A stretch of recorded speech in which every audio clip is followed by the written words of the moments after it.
Alright, I've got a little data summary for us here. Earlier I showed you my actually individual observations. I just made a little summary chart, first of all, for the blue jays. I established 5 distance bins: 0 to 20 meters, 21 to 40, 41 to 60, 61 to 80, 81 to 100. And that's how many blue jays I saw in each one of those bins. This is how many other species, not including blue jays, but other things. So there were unknowns and robins and 1 flicker in my counts today. All right, so when I plot those out and make a little figure of them, this shows how many. Didn't put my axis labels here, but this is how many, the frequency of occurrence of a given species, and this is the distance bins. And so you can see in the 0 to 20 for blue jays there was only 1, but I had 6 for the other species. 6 in the second distance bin for others. Blue jays I had 2. That popped up to 4, and then 2, and then 1. Other species died out in the 41 to 60 meter category, and that was the farthest that I ever saw. Another one, I mentioned earlier that the robins nobody was singing today, and so when I saw other species, they were close by. So one consideration is, why do blue jays reach out so far? Why is the detectability apparently a lot higher? Well, of course, they've got that loud call, the loud vocalization that really does reach out and goes out to almost 100 meters. And that was the farthest that I ever heard a blue jay today.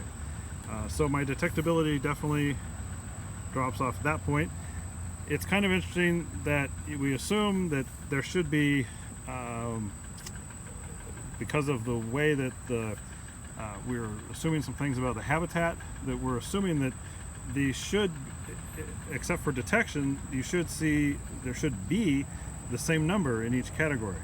Now I'm walking along a street, so there's no trees right over the middle of the street, right?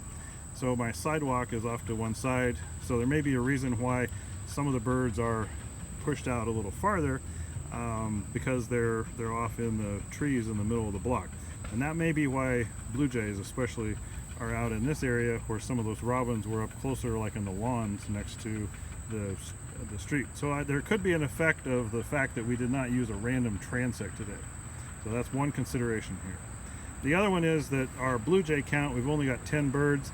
That's not a huge sample size. So obviously if we were doing a honors thesis or something with this data, we'd want to do a whole lot more transects, and then we would probably see some sort of decay that in our detectability.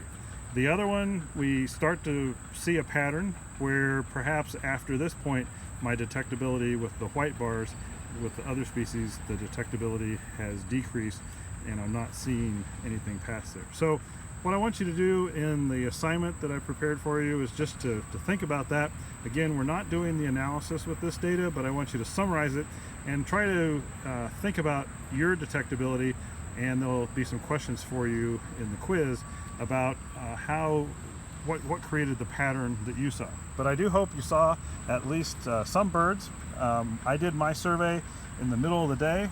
Not the greatest time to go out if you were actually doing a bird survey, but we did hear a lot of blue jays calling, so they seem to be pretty flexible with when they're calling during the day now. And we still got several birds, even though this was not prime bird time. Certainly suggest you go out in early mornings and evenings if you'd like to get more birds.